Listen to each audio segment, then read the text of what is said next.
ilaha illallah wahdahu la syarikalah wa asyhadu anna Muhammadan abduhu wa rasuluhu la nabiyya ba'dah. Allahumma salli wa sallim wa barik ala hadan nabiyil karim sayyidina wa habibina wa maulana Muhammadin wa ala alihi wa ashabihi wa man tabi'ahu bi ihsanin ila yaumiddin. Rabbi a'udzubika min hamazatis syayatin wa a'udzubika rabbi ayyahdurun. Subhanaka la ilma lana illa ma 'allamtana innaka antal alimul hakim. Ikhwatal iman yang dirahmati oleh Allah Subhanahu wa taala, insyaallah hari ini senantiasa kita memohon kepada Allah, Allah jadikan kita orang-orang yang meraih kemuliaan darinya. Kemuliaan karena Allah beri kesempatan kita untuk qiyamul lail, yang Allah Subhanahu wa taala janjikan maqamam mahmuda buat mereka yang menjaga qiyamul lailnya. Insyaallah Allah bimbing untuk meraih maqamam mahmuda, kedudukan yang terpuji di sisinya. Yang kedua, insyaallah, dan kita terus memohon kepada Allah supaya subuh ini adalah kita orang yang mendapat keberkahan dari Allah Subhanahu wa taala, sebagaimana doa Rasulullah sallallahu alaihi wasallam untuk umatnya. Allahumma barik li ummati fi bukurihim. Semoga Allah Subhanahu wa taala berikan keberkahan buat umatnya di setiap pagi harinya. Maka insyaallah pagi ini kitalah orang-orang yang mendapat keberkahan dari Allah Subhanahu wa taala. Ikhwatal iman yang dirahmati oleh Allah Subhanahu wa taala, insyaallah hari ini lagi-lagi Allah beri kesempatan yang berharga dan amat sangat bernilai untuk kita semua duduk berkumpul di taman surganya Allah, duduk bersama para salihin, orang-orang yang terus memburu maghfirah dan rahmat Allah Subhanahu wa taala. Ini yang hadir jauh-jauh dari luar kota, bahkan dari kemarin sudah datang ke Sentul ini. Subhanallah, sama-sama kita ingin membesarkan Allah Subhanahu wa taala. Dan bertambah lagi subuh ini insyaallah kita akan membahas sebuah tema yang dahsyat, yang sekarang ini mungkin ikhwah sudah membaca, mendengar, dan mungkin bertanya-tanya jika di berbagai media disampaikan tentang Syiah. Syiah, sekali lagi, ini harus kita ketahui semua, dan ini harus menjadi pembelajaran untuk kita bagaimana itu Syiah dan bagaimana sepak terjang Syiah baik di Indonesia maupun kancah internasional. Dan jangan terjebak dengan berbagai propaganda baik media dan lain sebagainya. Insyaallah subuh ini alhamdulillah telah hadir bersama dengan kita Al-Ustadz Farid Okbah, dan juga tentu bersama murabi kita Al-Ustadz Haji Muhammad Arifin Ilham. Insyaallah kita akan membedah tentang Syiah supaya jelas untuk kita semua, dan bagaimana gerakan itu dibangun di Indonesia ini maupun di belahan dunia lain. Dan mungkin nanti sedikit juga disinggung tentang bagaimana konspirasi antara Syiah dengan Yahudi, sehingga akan semakin jelaslah peta pergerakan itu. Tentu kita semua ingin mengetahuinya dengan sebaik-baiknya. Ikhwah yang di belakang boleh silakan merapat saja. Ini penting buat kita. Kalau tidak terlihat dari sebelah pojok mungkin bisa pindah ke depan nanti supaya semakin jelas. Baik ikhwah, kita baca surah Al-Fatihah. Mudah-mudahan Allah sehatkan lahir dan batin kita, Allah bukakan mata hati kita. Semua yang berwakaf, yang berinfak, yang bersedekah, yang mengurus, yang memakmurkan masjid rumah Allah, Masjid Az-Zikra ini, juga pesantren Az-Zikra, insyaallah semua dalam rahmat berkah Allah Subhanahu wa taala. Kita doakan juga saudara-saudara kita yang saat ini masih dalam perjalanan, Allah berikan kelancaran, Allah berikan kemudahan, dan kita yang hadir insyaallah semua mendapatkan rahmat berkah dan hikmah yang banyak dari Allah Subhanahu wa taala. Al-Fatihah. A'udzubillahi minasyaitonir rajim. Bismillahirrahmanirrahim. Alhamdulillah rabbil alamin arrahmanir rahim maliki yaumiddin Iyyaka na'budu wa iyyaka nasta'in. Ihdinas siratal mustaqim. Shiratal ladzina an'amta 'alaihim ghairil maghdubi 'alaihim waladdallin. Amin. Amin ya mujibas sa'ilin. Baik, kita dengarkan taujih yang akan disampaikan oleh Ustaz Farid Uqbah.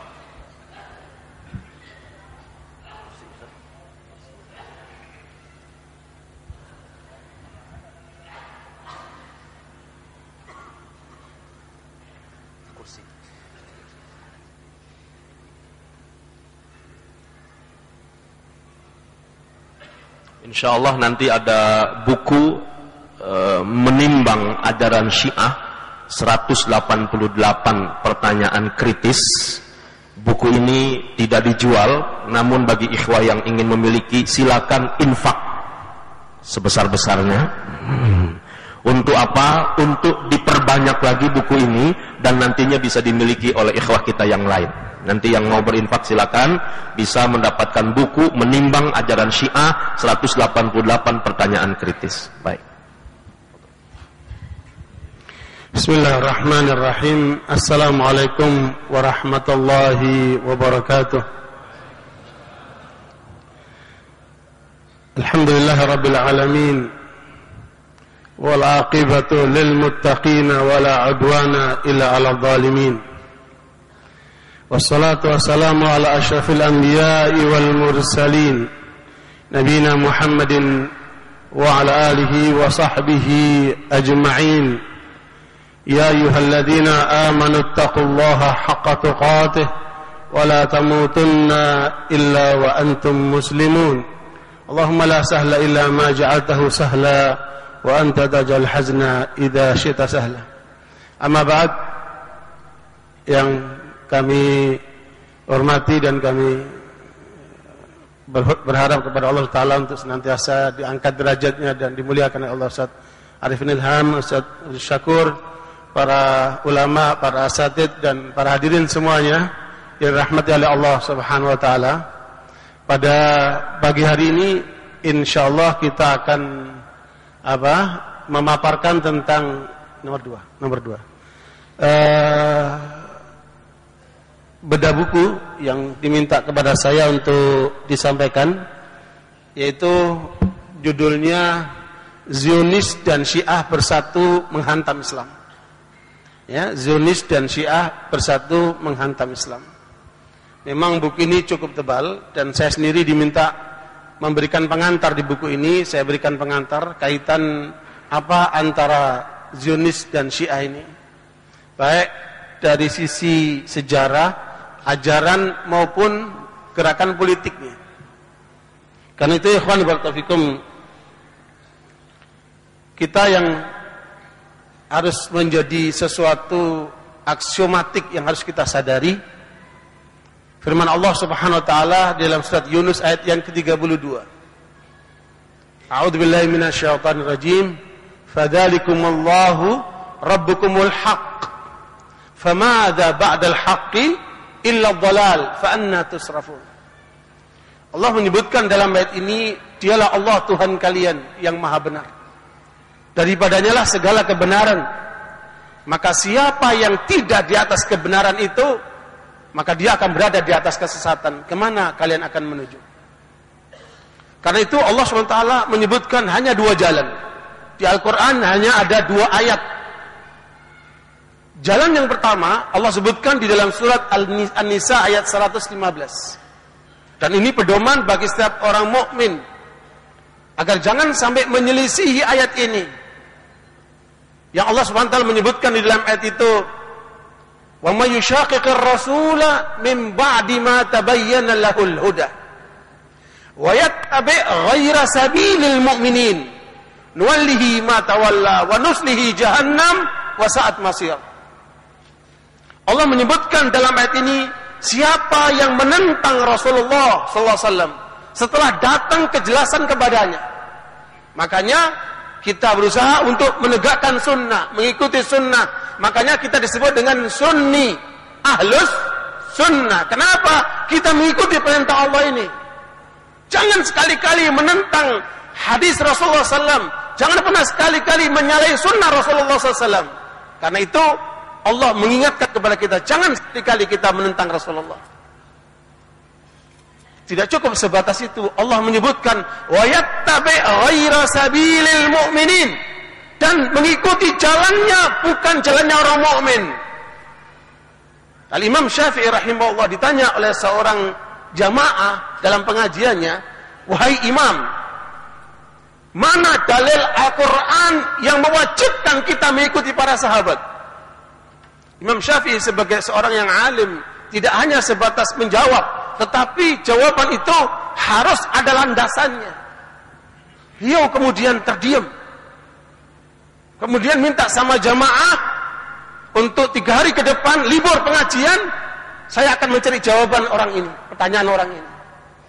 Selama 3 hari Imam Syafi'i tinggal di rumah, keluar rumah hanya untuk sholat berjamaah, selebihnya beliau berada di rumah. Ngapain di rumah? Selama 3 hari beliau khatamkan 8 kali Al-Quran. Kita Ramadan aja masih banyak yang belum khatam. Kalau khatam mungkin 2-3 kali. Ini dalam 3 hari beliau khatamkan 8 kali. Ketika kemudian pada hari ketiga, Imam Syafi'i hafal Quran sejak umur, satu riwayat menyebutkan 7 tahun, satu riwayat menyebutkan 9 tahun. Ketika itu kemudian Allah menyebutkan wattaqullaha wa yu'allimukumullah. Kalau kamu bertakwa, Allah kasih ilmu sama kamu. Saat itu Imam Syafi'i baru nyantol ayat yang ke-115 surat An-Nisa. Ini ayatnya. Wa yattabi' ghaira sabilil mu'minin, dan orang itu mengikuti jalannya bukan jalannya kaum mukminin. Pertanyaannya, siapa kaum mukminin pada saat turunnya ayat ini? Tidak lain adalah sahabat radhiyallahu anhum. Sabilil mu'minin inilah yang kemudian oleh Ibnu Abbas diringkaskan sebagai ahlus sunnah wal jamaah. Maksudnya mengikuti sunnah Rasulullah, mengikuti jamaahnya para sahabat radhiyallahu anhum. Siapa yang tidak mengikuti jalan ini, nuwallihi ma tawalla wa nuslihi jahannam wa sa'at masira. Siapa yang tidak mengikuti jalan ini, ngikuti barat, ngikutin timur, ngikutin pikiran manusia, tidak ikuti jalan ini, kami akan palingkan dia ke neraka jahannam. Dan itu seburuk-buruk tempat. Maka beruntunglah kita dipilih oleh Allah menjadi ahli sunnah wal jamaah, karena kita menerapkan ayat ini. Inilah jalan kebenaran. Sementara ayat lain Allah menyebutkan jalan kesesatan, jalan penyimpangan. Dalam surat Al-An'am ayat 55 Allah menyebutkan wa kadzalika nufassilul ayati wa litastabina sabilul mujrimin. Demikian kami terangkan ayat-ayat kami supaya jelas jalan orang-orang yang pembuat dosa. Sekalian, manusia di dunia hanya ada 6 model. Hanya ada berapa? 6 kategori. Kategori pertama, orang-orang musyrik. Mereka yang menyembah Allah tapi juga menyembah selain Allah, atau tidak menyembah selain Allah sama sekali. Dia menyembah selain Allah sama sekali, musyrik. Atau yang kedua, mereka kategori kaum kufar yang tidak mengikuti ajaran Islam. 2 kelompok ini Allah tetapkan mereka nanti di akhirat akan di neraka jahannam. Innal ladzina kafaru min ahlil kitab wal musyrikina fi nari jahannam khalidina fiha. Orang-orang musyrik, orang-orang kafir ahli kitab atau orang-orang musyrik semua akan neraka jahannam semuanya itu, kekal selamanya dalam. Karenanya kita jangan menjadi kelompok ini. Alhamdulillah kita tidak masuk kelompok itu. Yang ketiga yaitu kelompok kaum munafikin, yang Allah sendiri menyebutkan innal munafiqina fid darkil asfali minan nar. Orang munafik itu akan berada di neraka yang paling rendah. Dan mengapa kita mengedepankan senantiasa salat berjamaah subuh ini? Supaya menghindari penyakit kemunafikan. Ikhwan barakallahu, kata Rasulullah, salat yang paling berat, salat berjamaah yang paling berat bagi orang munafik, salat subuh berjamaah dan salat isya. Begitu riwayat Imam Bukhari. Karenanya sekalian, kita coba senantiasa jaga salat subuh berjamaah dengan salat isya itu untuk menjauhkan dari penyakit kemunafikan. Kata Ibnu Abi Mulaika, sahabat seorang tabi yang belajar dengan 30 sahabat Nabi, adraktu ashaban Nabi sallallahu alaihi wasallam kulluhum yakhafun an-nifaq. Saya berjumpa dengan 30 orang sahabat Nabi, semuanya takut kemunafikan. Karenanya untuk itu jagalah salat berjamaah, terutama subuh dan isya. Ikhwan barakallahu, ini kelompok ketiga yang dinas oleh Allah menjadi kelompok ahli neraka. Yang ketiga, yang keempat siapa? Orang-orang fasik. Ngakunya muslim tapi berzina. Ngakunya muslim tapi korupsi. Ngakunya muslim tapi dusta. Ngakunya muslim tapi nipu. Na'udzubillah min dzalik. Jangan jadi orang fasik. Mengapa orang fasik? Allah katakan, wala takunu kalladzina nasullaha fa ansahum anfusahum ulaika humul fasiqun. Karena orang fasik itu lupa sama Allah. Orang koruptor itu lupa sama Allah. Orang zina itu lupa sama Allah. Semua pelanggaran yang dilakukan oleh orang muslim melanggar syariat Allah, sebabnya satu, dia lupa sama Allah. Kenapa? Dilupakan sama syaitan. Nah, ini yang keempat. Hati-hati. Afaman kana mu'minan kaman kana fasiqan la yastawun. Apakah sama orang mukmin dan fasik? Tidak sama, kata Allah. Di dalam surat As-Sajdah. Kemudian yang kelima, siapa yang kelima ini? Mereka yang ngaku Islam tapi mengikuti aliran-aliran sesat. Islamnya ditambah atau dikurangi. Makanya orang-orang seperti ini karena mereka mengikuti hawa nafsu. Allah menyebutkan dalam surat Al-Jathiyah ayat 18, "Tsumma ja'alnaka 'ala syari'atin minal amri fattabi'ha wa la tattabi' ahwa'al ladzina la ya'lamun." Kemudian kami jadikan engkau wahai Muhammad SAW di atas syariat yang mengandung perintah ini, yaitu syariat Islam. Ikuti saja. Jangan menambah dan kurang. Ikuti saja. Perintah Allah begitu. Dan jangan kamu mengikuti hawa nafsu orang yang tidak berilmu. Seluruh aliran sesat itu landasannya mereka mengikuti hawa nafsu dan dasarnya tanpa ilmu. Nanti kita buktikan Syiah ini. Begitu saudara sekalian, perintah Allah SWT. Makanya semua aliran-aliran sesat dasarnya mereka mengikuti hawa nafsu. Allah menyebutkan, wa inna katsiran la yudilluna bi ahwa'ihim bighairi ilm. Inna rabbaka huwa a'lamu bil mu'tadin. Dalam surat Al-An'am ayat 119, Allah menyebutkan kebanyakan manusia mereka sesat karena hawa nafsunya. Kenapa? Tanpa ilmu, tanpa landasan yang benar yang diberikan oleh Allah dan Rasulnya. Dan Allah Maha tahu siapa orang-orang yang melampaui batas. Di Indonesia, menurut rilis Departemen Agama, ada 300 aliran sesat, semuanya mengatasnamakan Islam. Dan ini yang harus kita jauhi. Termasuk yang bahaya ini adalah Syiah. Inilah 5 jalannya kaum mujrimin. Nanti di akhirat mereka akan menyesal. Allah menyebutkan dalam surat Sajdah, walau tara idil mujrimuna nakisu ru'usihim 'inda rabbihim rabbana absarna wa sami'na farji'na na'mal salihan inna muqinun walau syi'na la ataina kulla nafsin hudaha walakin haqqal qawlu minni la amla'anna jahannama minal jinnati wan nasi ajma'in.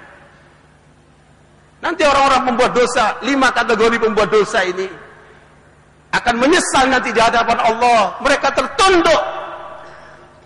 Kemudian mereka mengatakan, ya Allah, kami sekarang melihat, kami mendengar semuanya.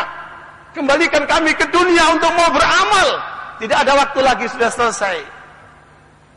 Dan itulah ketetapan Allah yang akan memenuhi neraka jahanam dengan jin dan manusia. Kita berharap kepada Allah, jangan kita ya Allah termasuk kelompok itu.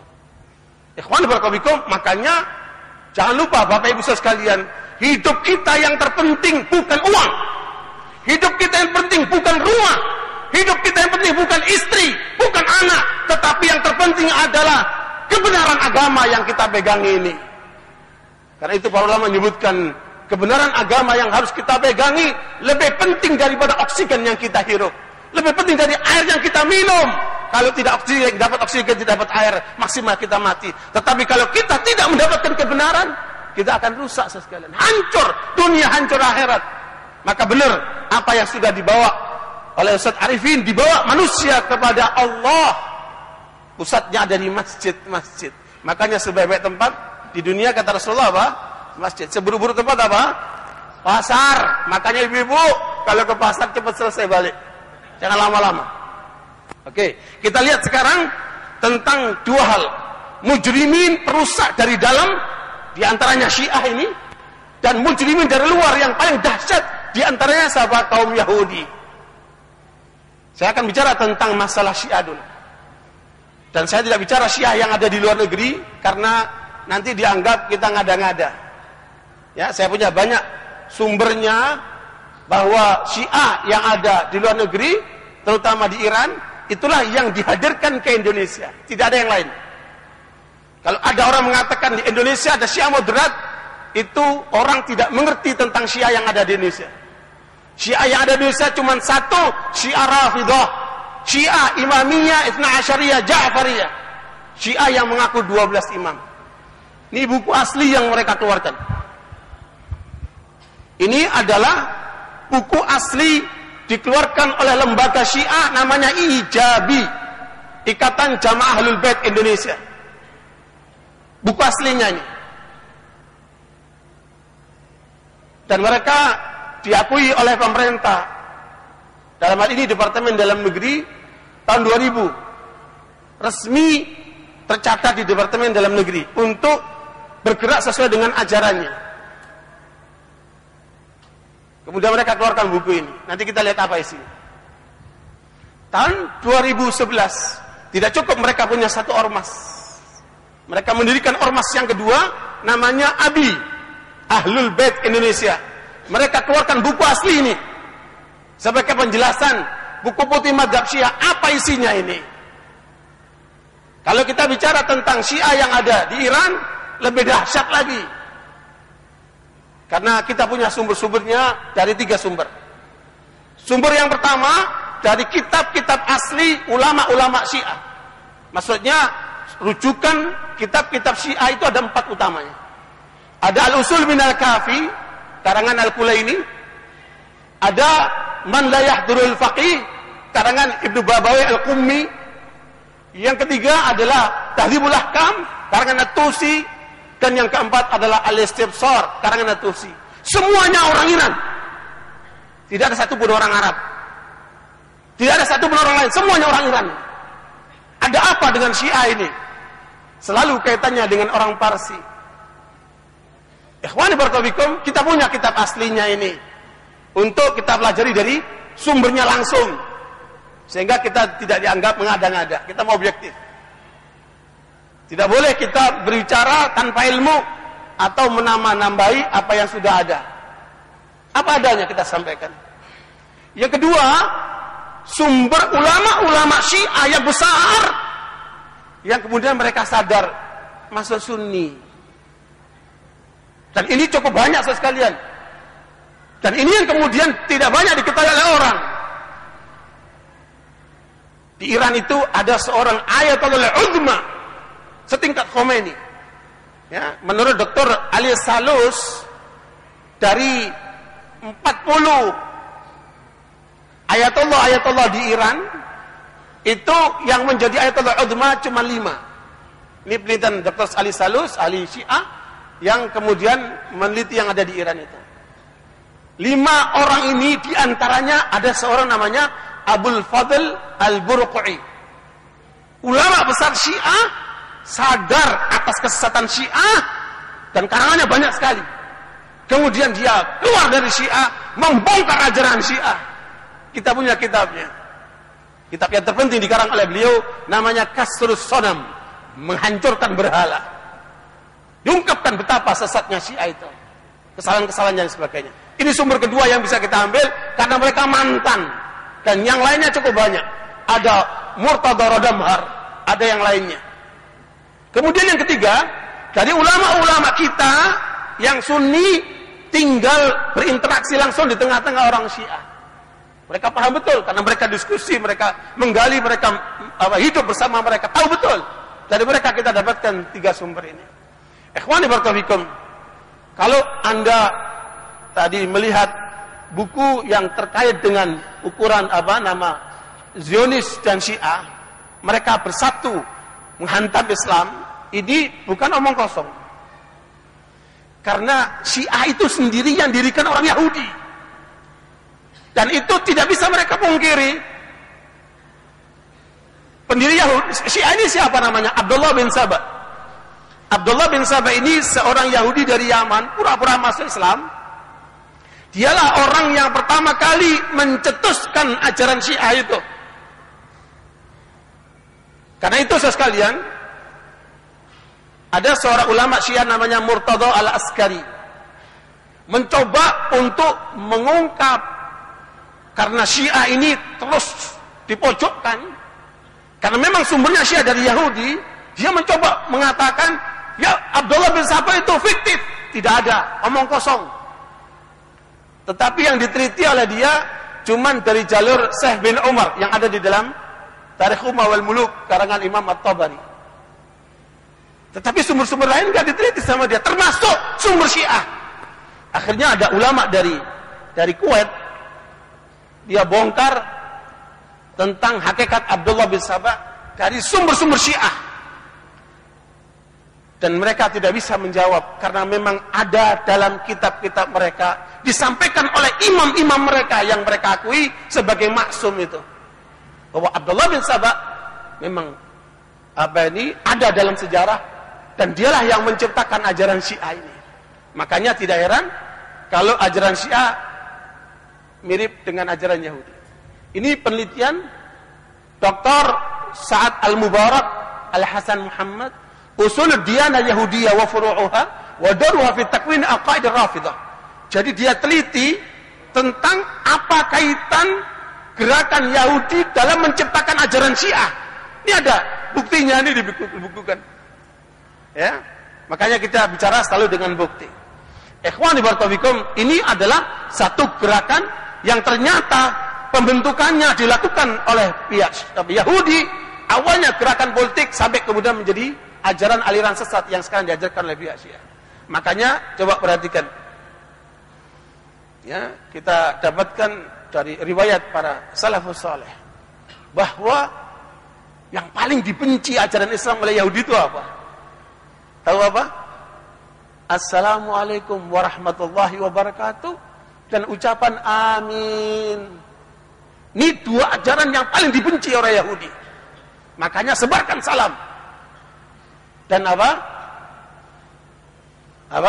Kita berdoa dengan ucapan amin.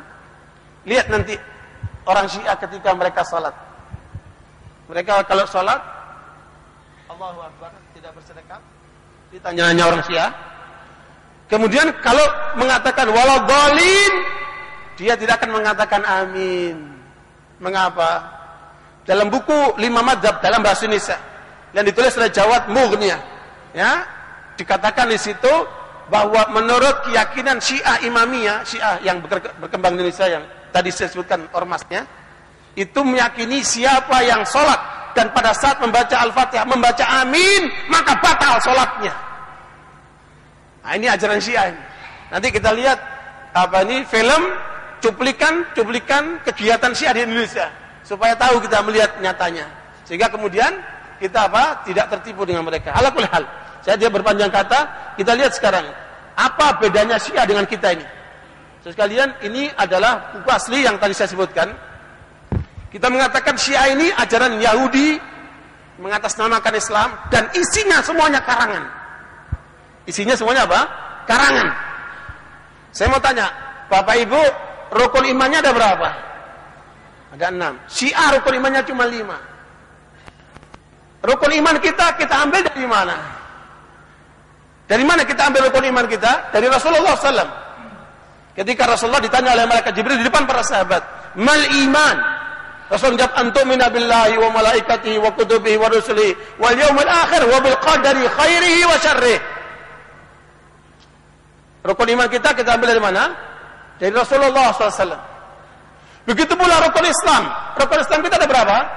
Ada 5. Dari mana kita ambil rukun Islam kita? Dari Rasulullah SAW.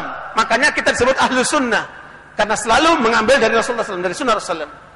Rasulullah menjawab, antasyhadu an la ilaha illallah wa anni rasulullah wa tuqimas shalah wa tu'tiyaz zakah wa tasumma ramadan wa tahujjul baita in istata'ta ilaihi sabila. 5 rukun Islam. Coba kita lihat dalam buku asli Syiah ini. Ada berapa rukun iman mereka? Ada berapa rukun Islam mereka? Saya tidak ngarang.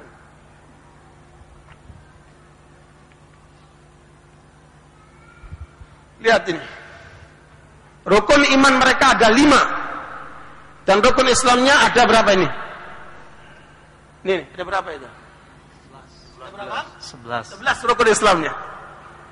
Saya mau tanya, rukun iman seperti ini Dalil Qur'annya mana? Dalil hadisnya mana? Namanya apa? Karangan. Apa rukun iman mereka? Saya bacakan. Pertama, tauhid. Rukun iman pertama, tauhid. Percaya kepada keesaan Allah yang mutlak. Ini rukun iman Syiah. Yang kedua adalah percaya kepada keadilan ilahi. Yang ketiga, nubuwah, kenabian, termasuk pada kitab-kitab yang dibawa oleh para nabi dan malaikat yang menurunkannya. Yang keempat, imamah. Kalau Anda melihat ajaran Syiah, seluruhnya dibangun di atas imamah ini. Dan yang kelima adalah al-ma'ad, percaya kepada hari akhir. Inilah rukun iman Syiah. Dan ini bukan sendirian, rupanya juga dikuatkan oleh buku ini. Karena mereka satu sumber. Ya, cuman bedanya kalau yang Abi ini rujukannya ulama Iran, kalau yang ini rujukannya ulama di Libanon.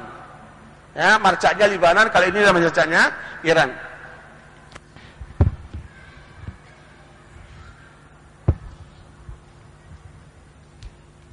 Nih, rukun iman Syiah, setelah dia berputar-putar, akhirnya nyebutin juga at-tauhid, an-nubuwah, al-imamah, al-adl, al-ma'ad.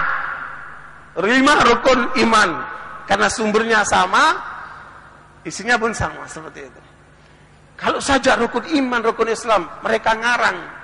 Apalagi yang lainnya, nanti kita lihat tampilan bagaimana adzan mereka, bagaimana qomat mereka, bagaimana sholat mereka, bagaimana wudhu mereka, bagaimana yang lainnya. Banyak kemudian kita temukan karangan-karangan seperti itu. Alhamdulillah, barakallahu itu secara ringkas bahwa memang Syiah ini agama karangan buatan orang Yahudi yang kemudian ajaran-ajarannya mirip dengan orang Yahudi. Makanya prinsip bagi Syiah adalah imamah. Mereka meyakini imam setelah Rasulullah harus dari keturunan Rasulullah SAW. Ya, secara khusus adalah keturunan Ali bin Abi Thalib.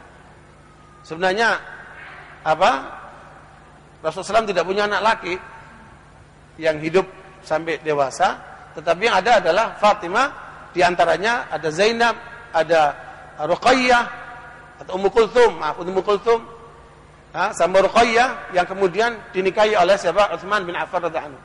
Tetapi tidak punya anak seperti yang terjadi pada Ali bin Abi Thalib yang kemudian ada Hasan, ada Husain. Ya, dan Nabi menyebutkan dikenal dengan hadits Ahlul Kisah. Mereka adalah termasuk keluarga Rasulullah. Rasulullah mengasih selendang begitu kepada Fatimah, Ali bin Abi Thalib, Hasan dan Husain. Kemudian mereka mengatakan, "Haulai ahlu baiti." Mereka adalah keluargaku. Nah, barakallahu sekalian. Makanya keyakinan kaum Yahudi, mereka katakan tidak boleh ada nabi yang melanjutkan keturunan daripada Nabi Yakub yang dikenal dengan Israel. Makanya Bapak Ibu saya ingatkan, kalau ada ungkapan jangan pernah melaknat Israel. Karena Israel itu nama Nabi Yakub. Israel artinya hamba Tuhan. Maksudnya adalah Nabi Yakub. Makanya sekeliru anak-anak muda yang demonstrasi semangat Israel go to hell. Jangan. Israel itu nama Nabi kita. Nabi apa? Nabi Yakub. Nah, Bani Israel itu terdiri daripada 12 komunitas. Karena anaknya Nabi Yakub ada berapa? 12 orang. Mereka inilah yang kemudian mendukung Nabi Musa alaihissalam pada saat dikejar oleh Firaun. 12 namanya asbab. Nah, Syiah pun meyakini 12 imam. Dan tidak boleh imam itu kecuali dari keturunan Rasulullah SAW. Jadi agamanya dijadikan agama khusus. Padahal agama ini milik siapa? Milik Allah. Ya. Inna akramakum indallahi atqakum. Nabi mengatakan la fadla li arabiyyin ala ajami illa bitaqwa. Tidak ada keutamaan orang Arab terhadap non-Arab kecuali dengan takwanya, tetapi mereka batasi. Nah, ini pengaruh-pengaruh ajaran daripada Abdullah bin Sabah yang diadopsi dari kaum Yahudi. Walhasil penelitiannya apalagi yang dilakukan oleh Syekh Jumaili 3 juz meneliti tentang kesamaan Yahudi dan Syiah. Beliau menulis kitab namanya Badrul Majhud fi Musyabahatir Rafidah bil Yahud. Itu penjelasan tentang kesamaannya. Ala kulli hal, dari gerakan Syiah yang awal runtuhnya kekuasaan Utsman. Mereka menjadi pemberontak-pemberontak yang kemudian memberontak kepada Utsman dan membunuh Utsman radhiyallahu anhu sementara beliau sedang membaca Al-Qur'an. Ya, Utsman terbunuh sedang dalam membaca Al-Qur'an. Maka terjadilah fitnah. Inilah kerja kaum Yahudi. Memasuki kepada wilayah anak-anak muda yang hanya modal semangat, diajak memberontak seperti itu. Nah, berkembanglah itu, kemudian menjadilah ajaran sekte Syiah Imamiyah Itsna Asyariyah baru tahun 120 Hijriah. Jadi Syiah yang pertama itu hanya ada dua, Syiahnya Abdullah bin Sabah yang menuhankan Ali bin Abi Thalib anhu, dan Syiahnya pihak lain Muhammad al-Hanfiyah dan yang lainnya yang masih mengatakan bahwa Ali bin Abi Thalib lebih utama terhadap Utsman, tetapi mereka masih menerima kepemimpinan Abu Bakar dan Umar. Seperti itu. Nah, berkembangnya Syiah ini sampailah ke Indonesia. Saya menulis data ini berdasarkan dua sumber. Sumber yang pertama itu disertasi doktor di Leiden oleh seorang namanya Dzulkifli, meneliti tentang peranan Syiah di Indonesia dalam bahasa Inggris, cukup tebal. Yang isinya ternyata sebelum revolusi Syiah Iran tahun 79, ada beberapa orang yang mengikuti ajaran Syiah, tapi nggak terang-terangan mereka. Ada satu di Jakarta, satu di Surabaya, satu di Bondowoso. Tetapi hanya terbatas keluarganya saja. Namun Syiah secara massal diikuti oleh banyak orang terjadi tahun 79 setelah revolusi Syiah Iran yang dipimpin oleh Khomeini. Ya, terus kita lihat di sini. Nah, inilah saudara sekalian perkembangan Syiah di Indonesia sekarang. Dan ini sangat mengkhawatirkan karena dari mulai Syiah diakui dengan tahun 79 berkembang di Indonesia, mulailah dikirim anak-anak muda, pengiriman anak muda ke Qom untuk belajar Syiah di sana. Ya. Tahun 70-an sudah pulang beberapa orang yang sudah belajar Syiah di duluan. Kemudian mereka sekarang menjadi tokoh-tokoh intelektual Syiah. Alumni Qom tahun 80 sekarang sudah menjadi tokoh-tokoh menonjol Syiah di Indonesia. Ya. Nah, kemudian mereka bergerak secara intelektual di kalangan kampus yang dipimpin oleh Jalil Rahmat. Kemudian mereka juga masuk ke partai-partai. Ya, di beberapa partai mereka ada sekarang ini. Di kampus mereka sudah bertengkar di sana. Kemudian mereka mendirikan Ijabi tahun 2000. Kemudian baru melahirkan kader-kader yang masukkan ke dalam partai-partai. Dan pusat gerakan Syiah langsung dibawa kedutaan Iran di Islamic Cultural Center yang ada di Buncit. Ya, disitulah kemudian mereka menggerakkan dakwah Syiah di Indonesia. Ya, dari situ sekalian mereka membuat dakwah, penerbitan macam-macam, dan mereka juga membuat yayasan-yayasan yang bergerak di masyarakat. Ya, lanjut. Inilah alumni Qom tahun 2007 sudah ada 150 orang yang digerakkan oleh Yayasan Jahani. Yayasan Jahani ini lembaga Iran yang khusus menangani alumni Qom yang digerakkan dalam dakwah-dakwah di Indonesia. Mereka disebarkan di sini. Terus ini persaksian Ali Maskan Musa, anggota DPR dari PKB, yang ke sana melihat tahun 2011 ada 6.000 sampai 7.000 orang Indonesia yang belajar Syiah di Iran. Ini kalau kembali ke Indonesia akan jadi dai-dai yang sangat fanatik mendakwakan kepada Syiah. Dan kemarin saya lihat di Metro TV itu berita yang jalan itu, running text, disebutkan di Iran sudah ada 12.000 orang Indonesia yang belajar Syiah di sana. Nah, 12.000 sudah menyebut angka 12.000. 2 kali lipat. Jadi kerja mereka ini luar biasa. Aktifnya. Nah, ini termasuk tokoh-tokoh alumni Qom yang kemudian mereka menyebar di masyarakat. Ya, ini tokoh-tokohnya yang kemudian mereka ada yang mendirikan perguruan tinggi, ada yang mendirikan pesantren, ada yang mendirikan yayasan dan sebagainya. Bergerak dalam, bahkan ada sebagian masuk ke partai.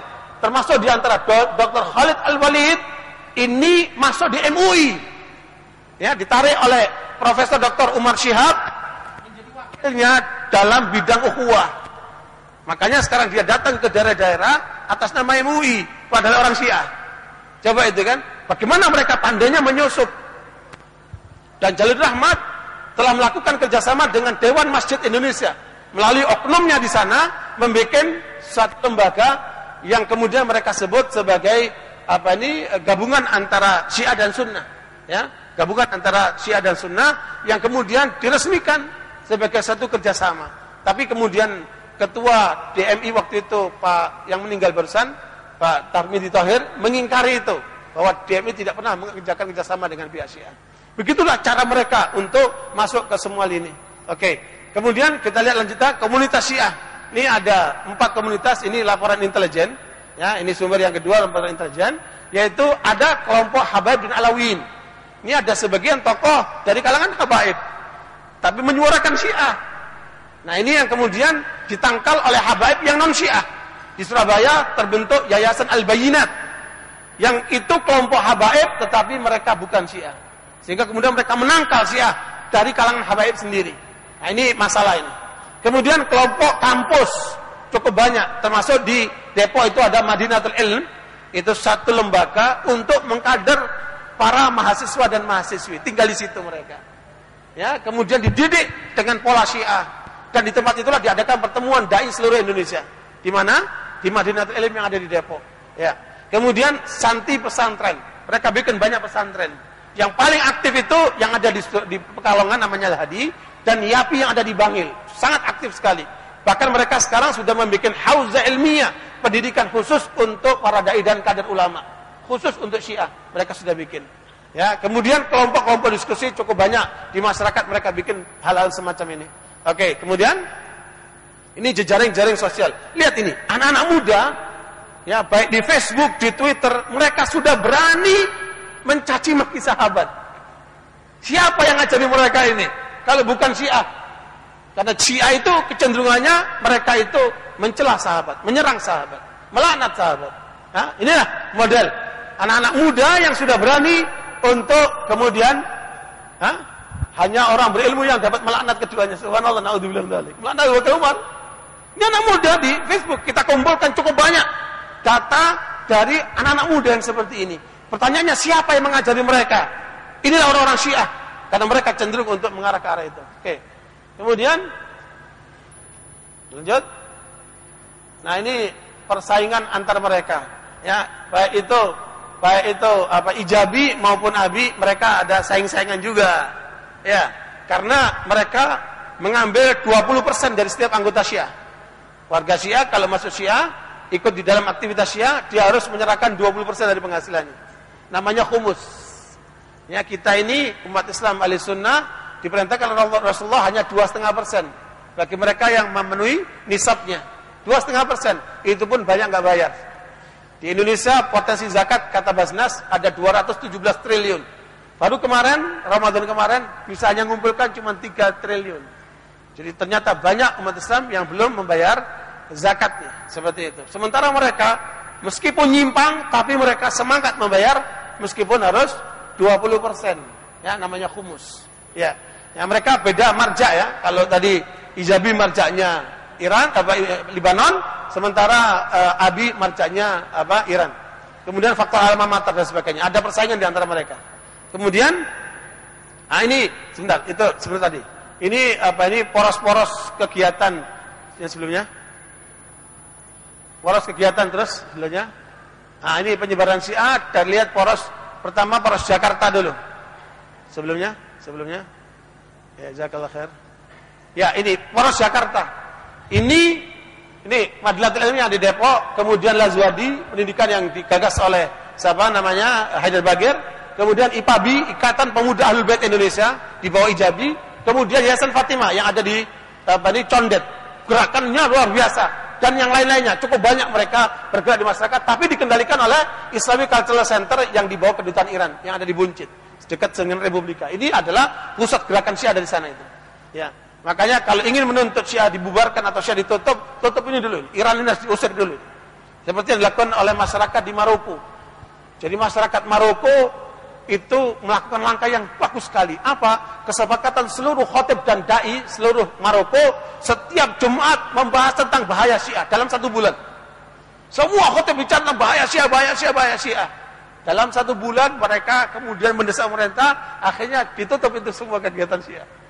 asetnya dikasih kepada ahli sunnah. Ya, memang kalau mau mukul ular, yang dipukul apanya? Jangan buntutnya, apa ya? Kepalanya kedutaan Iran ini harus tutup, kembalikan ke Iran sana itu. Nah ini barakallahu fikum, ini adalah satu bentuk gerakan mereka yang nyata ya di lapangan. Kemudian berikutnya ini Polres Jawa Tengah, pusatnya di Pekalongan. Ini Al-Hadi ini salah satu pesantrennya pernah dibakar oleh masyarakat karena sebagian ustadznya melakukan kawin kontrak, kawin mut'ah ala Syiah. Bisa 2 jam, bisa seminggu, bisa 10 hari, tergantung kesepakatan. Ya, itu akhirnya dibakar oleh masyarakat sana, salah satu bagian daripada pesantren Al-Hadi ini. Nah, ini mereka punya kegiatan di Yogyakarta, Wonosobo, seperti anak-anak muda itu direkrut di Jogja itu di Rosan Fikir dan sebagainya. Wonosobo, Semarang, Kendal, Jepara dan sekitarnya. Untuk Jawa Tengah ini porosnya. Ya, kemudian yang berikutnya di Jawa Timur, ini pusatnya di Yapi. Ini Yapi ini tetangga saya. Saya aslinya Bangil. Gerakan Syiah muncul pertama dari Bangil. Nah, dari pesantren di Bangilnya dikirim ke ke pusat-pusat Syiah, kemudian menjadi dai-dai Syiah. Ini Yapi Bangil adalah pusat gerakan Syiah di Jawa Timur. Alhamdulillah, MUI Jawa Timur satu-satunya MUI yang berani mengeluarkan fatwa sesatnya Syiah. MUI pusat belum berani. Ya, paling tidak tahun 1984 MUI pusat mengingatkan awas terhadap kesesatan ajaran Syiah. Itu peningatan saja. Ya. Ini Polres Jawa Timur, ini Polres Jawa Barat nih. Ya, kalau Jawa Timur itu ada Malang, ada Jember, ada pusat-pusat Surabaya dan sebagainya. Nah, ini Jawa Barat nih, pusatnya ada di Bandung. Ya, berdekatan dengan Yasna Jawad, Mutahari dan sebagainya. Di sini Ijabi cukup kuat pengaruhnya di Jawa Barat. Ya, kemudian nah, ini saudara sekalian, luar daerah Jawa nih, ada Poros Bali dan Lombok, Poros Sulawesi, cukup kuat di Makassar ya. Bahkan ada satu penelitian di sana hampir setiap perguruan tinggi negeri itu ada anak mahasiswa yang melakukan kawin kontrak. Ya, itu di Sulawesi. Kemudian Poros Kalimantan, terutama di daerah Samarinda dan sekitarnya. Ya, ini Kalimantan. Kemudian Poros Sumatera ada di Lampung, di Palembang dan sebagainya. Bahkan sekarang sudah masuk sampai ke Sumatera Barat. Ya, kemana? Ke Padang dan sekitarnya itu. Oke. Ini barangkali gambaran perkembangan mereka, ini keterangan lanjutan terhadap masing-masing di ormas yang mereka punyai dengan terus penjelasan lanjutan tambahan seterusnya. Oke, saya kira ini cukup. Kita sekarang melihat sedikit tentang film cuplikan kegiatan Syiah dalam ritualnya, ibadahnya, sholatnya, adanya sebagai contoh untuk kemudian kita saksikan. Itu satu hal. Yang kedua, saudara sekalian, karena Syiah ini gerakan yang mengatasnamakan Islam, merusak dari dalam, tapi ada gerakan kedua yang namanya Yahudi. Mereka merusak dari luar. Ya, di sini saya membawakan satu tulisan dari orang Yahudi sendiri. Ya, satu tulisan ditulis oleh orang Yahudi sendiri. Ini adalah tulisan orang Yahudi. Sudah dalam bahasa Indonesia. Illuminati dunia dalam genggaman perkumpulan setan. Henry Mako PhD. Ini tulisan orang Yahudi sendiri mengungkap tentang gerakan Yahudi. Ya, makanya dia katakan Yahudi menguasai perbankan. Bank dunia itu di tangan Yahudi. Makanya bank-bank konvensional ini semuanya kiblatnya ke sana. Bank syariah sayangnya di Indonesia cuma mendapat 5% dari komunitas kaum muslim. 95% itu terlibat dengan bank-bank konvensional. Nah, mereka secara langsung terlibat dengan gerakan Yahudi ini. Belum lagi mereka bikin kuliner, ya, makanan apa itu? Nah, kuliner mereka bikin, Carrefour, mall dan sebagainya itu. Kemudian mereka bikin bola ini di belakangnya mereka. Dan saya yakin Miss Wood ini juga belakangnya mereka, karena Hollywood itu mereka yang bikin. Jadi semua ini termasuk yang paling dahsyat media, CNN, NBC, ABC itu semua di belakangnya Yahudi. Gerakan yang luar biasa. Terus di Indonesia bagaimana? Ini ada penelitian dari Belanda. Ada kawan kita meneliti tentang gerakan Yahudi di Indonesia. Ini data-data langsung dari Belanda. Ternyata Yahudi masuk Indonesia bersama dengan VOC. Dan ini adalah buku yang mengungkap gerakan Yahudi di Indonesia sampai di Aceh. Gerakan Yahudi di Indonesia sampai di Aceh. Terutama setelah terjadinya tsunami. Mereka masuk kuat besar-besaran di sana. Ini adalah data disampaikan oleh pengarang buku ini Artawijaya. Ini gerakan Yahudi Indonesia.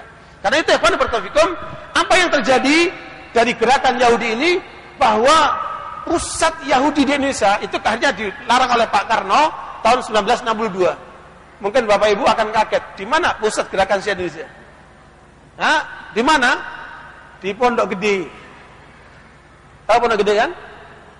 Jadi Pondok Gede itu terjemahan dari Grand Lodge. Ini lodge itu tempat perkumpulan orang-orang Yahudi untuk merancang, membahas macam-macam itu. Syiah ada namanya Husainiyah. Seperti itu. Dia tempat berkumpul untuk mereka berzikir, membicarakan banyak hal. Namanya Husainiyah kalau Syiah. Kalau Yahudi namanya lodge. Ya, lodge. Grand Lodge-nya, pusat pengendaliannya itu ada di mana? Di Pondok Gede. Makanya Jenderal Raffles waktu ketika dia dibaiat, disumpah itu di mana? Di Pondok Gede. Dan Yahudi ini selalu dia merusak agama, bahkan mendorong anti agama. Karl Marx itu siapa? Yahudi. Yang bikin komunisme itu Yahudi. Sehingga PKI itu ujungnya gerakan Yahudi. Makanya posisi pusat PKI di mana? Hah? Di mana di Pondok Gede itu? Lubang Buaya. Lubang Buaya nggak jauh. Makanya kalau Anda datang ke Pondok Gede, ada pusat perbelanjaan yang ada di Pondok Gede itu. Itulah dulu tempat rumah gerakan Yahudi namanya Lodge. Grand Lodge-nya itu. Makanya Pondok Gede itu terjemahan daripada Grand Lodge. Sehingga karenanya mereka bikin kegiatan kristenisasi di daerah Kampung Sawah. Kami bikin pesantren di Kampung Sawah. Itu satu RW ada 12 gereja. Jadi agama mereka acak, yang anti agama pun mereka kembangkan. Ini gerakan Yahudi. Ini data dari Belanda. Ya, dan semua daerah ada nih. Ya, ada ini di Jakarta, ada di Semarang, Surabaya, selain Pondok Gede, Jakarta, Padang, Yogyakarta, Rembang, Solo dan sebagainya. Mereka punya pusat-pusat gerakan. Yang kemudian karena 62 secara resmi dilarang di Indonesia, mereka bergerak lewat sisi lain. Muncullah gerakan apa? Freemasonry. Ya, muncullah gerakan Lions Club dan lain sebagainya. Jadi gerakan mereka masuk di LSM itu. Ala kulli hal, terakhir sekalian sebagai penutup, ini adalah data yang diungkapkan oleh ulama-ulama dari Irak. Ya, bagaimana kerjasama tentara Amerika yang di belakangnya Yahudi itu dengan pihak Syiah untuk membantai ahlu sunnah di Irak. Ini data konkret, ditulis oleh orang yang langsung mengalami, termasuk saudaranya dibunuh oleh orang Syiah. Tidak kurang dari 100.000 ahlu sunnah di Irak dibunuh oleh orang Syiah, 100.000 ahlu sunnah dibunuh oleh tentara Amerika. Kerjasama antara Salibis dan Syiah di Irak, dan ini buktinya. Karena itu sekalian, kita nggak percaya mereka ngomong apa, bohong mereka itu. Mengaku diri sebagai Muslim, ingin bersatu, tapi menikam dari belakang. Inilah kenyataannya. Makanya kita jangan terbawa oleh orasi-orasi politik anti Amerika, anti Yahudi, bohong semua itu. Ya, bahkan di Tahiran sendiri ada 25 sinagog Yahudi. Mereka bebas berkeliaran di sana. Kerjasama Iran dengan Israel juga terjadi dalam posisi yang terkenal dulu dengan Iran Gate dan sebagainya. Barangkali itu sekalian gambaran ringkas. Coba kita masuk, bukan yang apa, yang CD, itu tuh, yang itu. Ya, sudah masuk. Kita lihat dikit, nanti kemudian salat apa, syuruk insyaallah.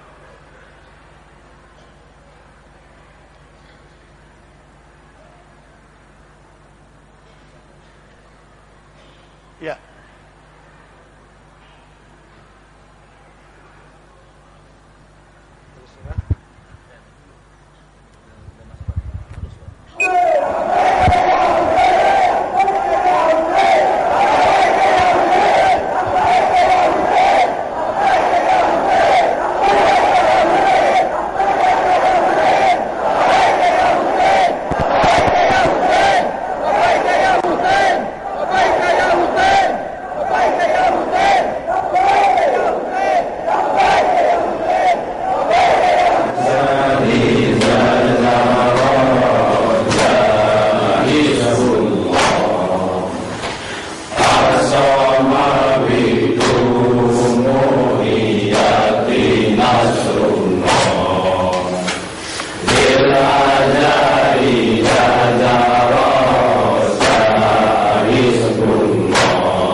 سيد الأبرار نحن جند الله لا تخف ولا يا مظلوم يا حسيني يا مظلوم يا حسيني يا مظلوم يا حسيني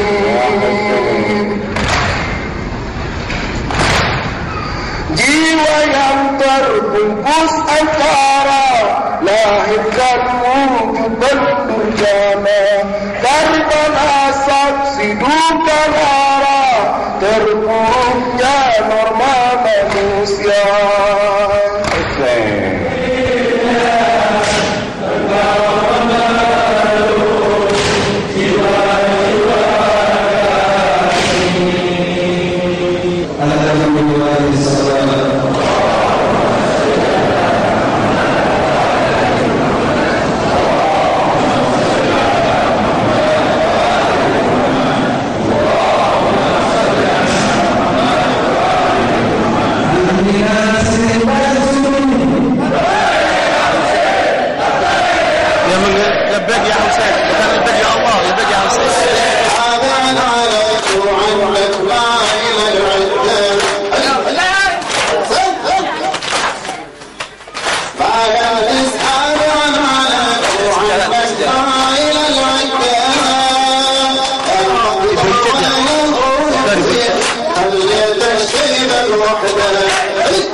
Diselingi tarian wanita bak pesta setan menyambut kematian putra Nabi tersayang yang menjadi buruan di tengah kerumunan merajam tubuh Husain,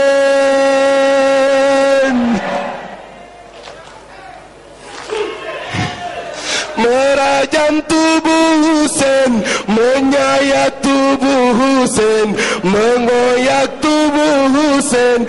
Duhai mazlumnya Husain, Allah Allah.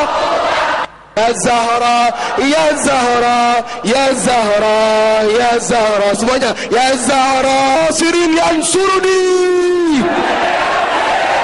Hal min mughithin yughithuni. Hal min nasirin yansuruni.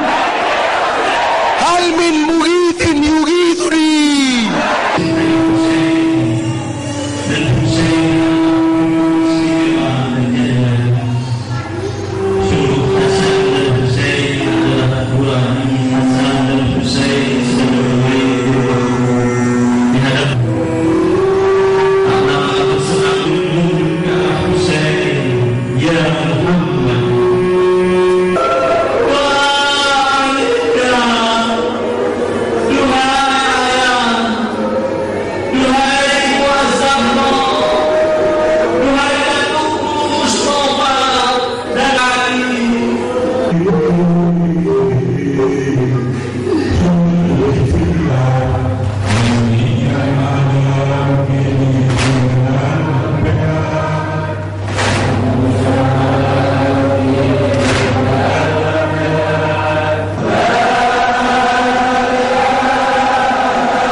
أعوذ بالله من الشيطان الرجيم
یکی میونه قلب منه ای وای، یکی داره صدا میزنه ای وای، یکی داره صدا میزنه میگه بیای بیای بیای.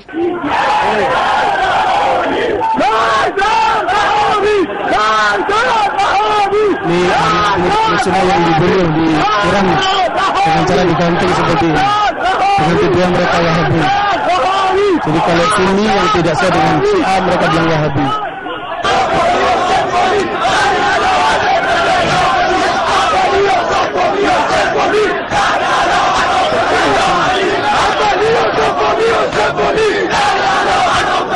Mereka menyebut Abu Bakar, Umar dan Utsman.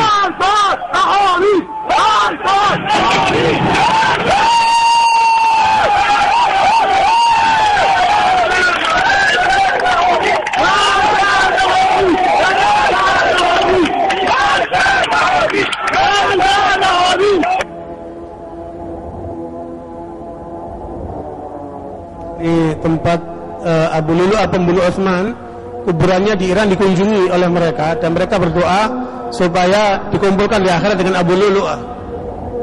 Di tempat kuburannya Abu Lulu'ah mewah sekali. Itu pembunuh Umar bin Khattab, yang membunuh Umar bin Khattab.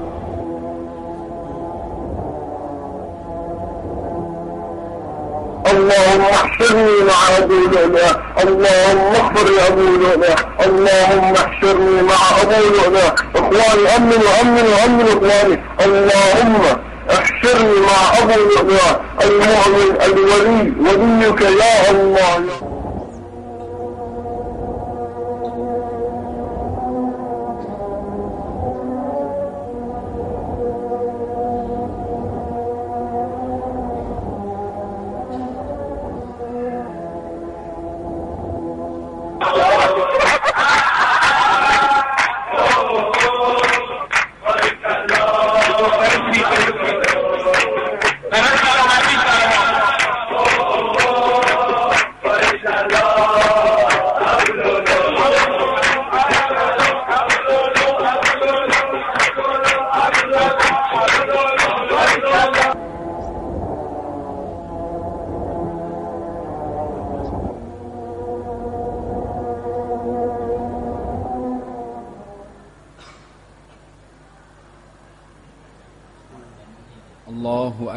Di Malang nih ya.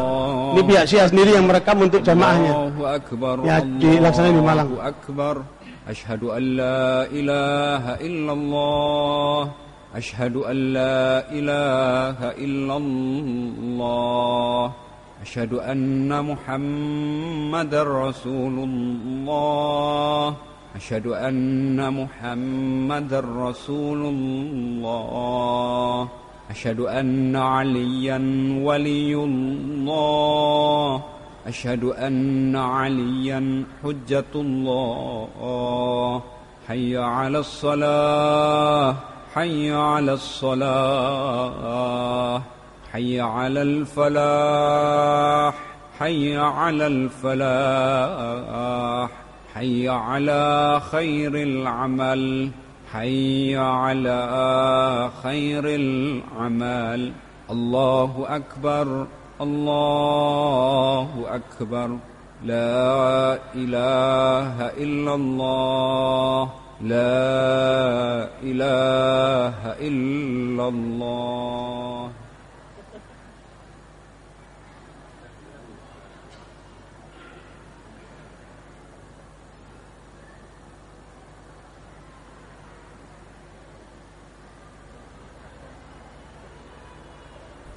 اللهم بيض وجهي يوم تسود فيه الوجوه ولا تسود وجهي يوم تبيض فيه الوجوه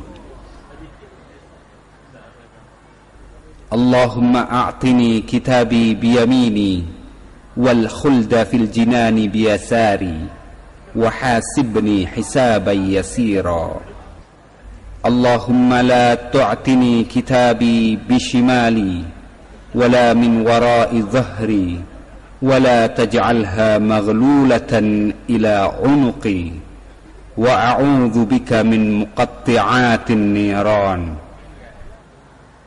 اللهم غشني برحمتك وبركاتك وعفوك اللهم ثبتني على الصراط يوم تزل فيه الأقدام واجعل سعي فيما يرضيك عني ya dzal jalali wal ikram. Ya, wudunya aja ngarang ya. Allahu akbar, asyhadu an la ilaha illallah, asyhadu an la ilaha illallah, asyhadu anna muhammadar rasulullah, asyhadu anna muhammadar rasulullah, asyhadu anna aliyan waliyullah, asyhadu anna aliyan hujjatullah. حي على الصلاة حي على الصلاة حي على الفلاح حي على الفلاح حي على خير العمل حي على خير العمل قد قامت الصلاة قد قامت الصلاة الله أكبر الله أكبر لا إله إلا الله الله أكبر. Ya, salatnya tidak bersedekap. Kalimatnya ini ada patung yang berambil dari Karbala. Alimul ghaibi wasyahadati hanifan musliman wa ma ana minal musyrikin. Inna salati wa nusuki wa mahyaya wa mamati lillahi rabbil alamin. La syarika lahu wa bidzalika umirt wa ana minal muslimin. أعوذ بالله من الشيطان الرجيم بسم الله الرحمن الرحيم الحمد لله رب العالمين الرحمن الرحيم مالك يوم الدين إياك نعبد وإياك نستعين اهدنا الصراط المستقيم صراط الذين أنعمت عليهم غير المغضوب عليهم ولا الضالين. Tidak ada amin dia. Bismillahirrahmanirrahim. Bapak Ibu sekalian, kira cukup angsa panjang. Silakan nanti kalau ingin mengopi ke panitia bisa dilihat lebih lanjut bagaimana aktivitas Syiah selanjutnya. Barangkali kita udah masuk syuruk. Terima kasih atas perhatiannya. Mohon maaf atas Assalamualaikum warahmatullahi wabarakatuh. Assalamualaikum warahmatullahi wabarakatuh. Ikhwah, sebentar, bagi yang ingin memiliki buku menimbang ajaran Syiah, silakan di depan sini nanti, dan infak akan digandakan kembali. Dan berikutnya insya Allah kami juga akan sediakan CD-nya, tapi tidak untuk hari ini.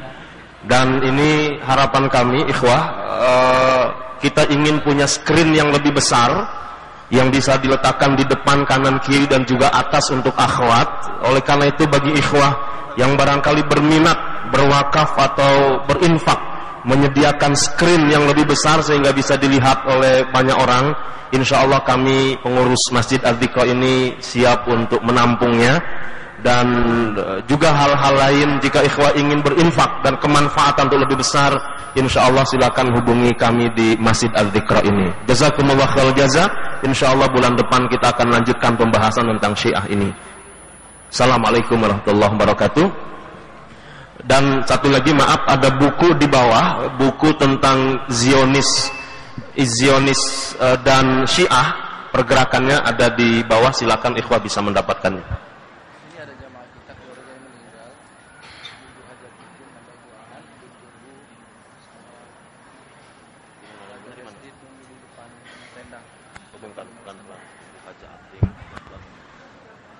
Assalamualaikum warahmatullahi wabarakatuh.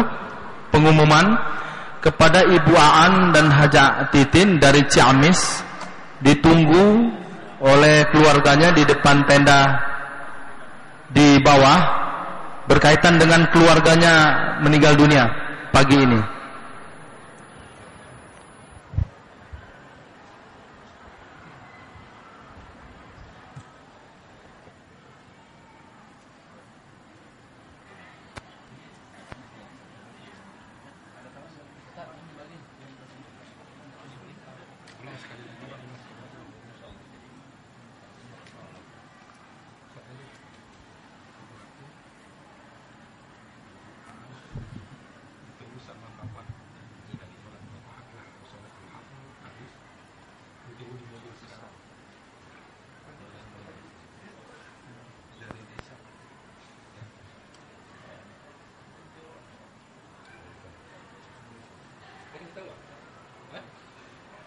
Ya, ketahui.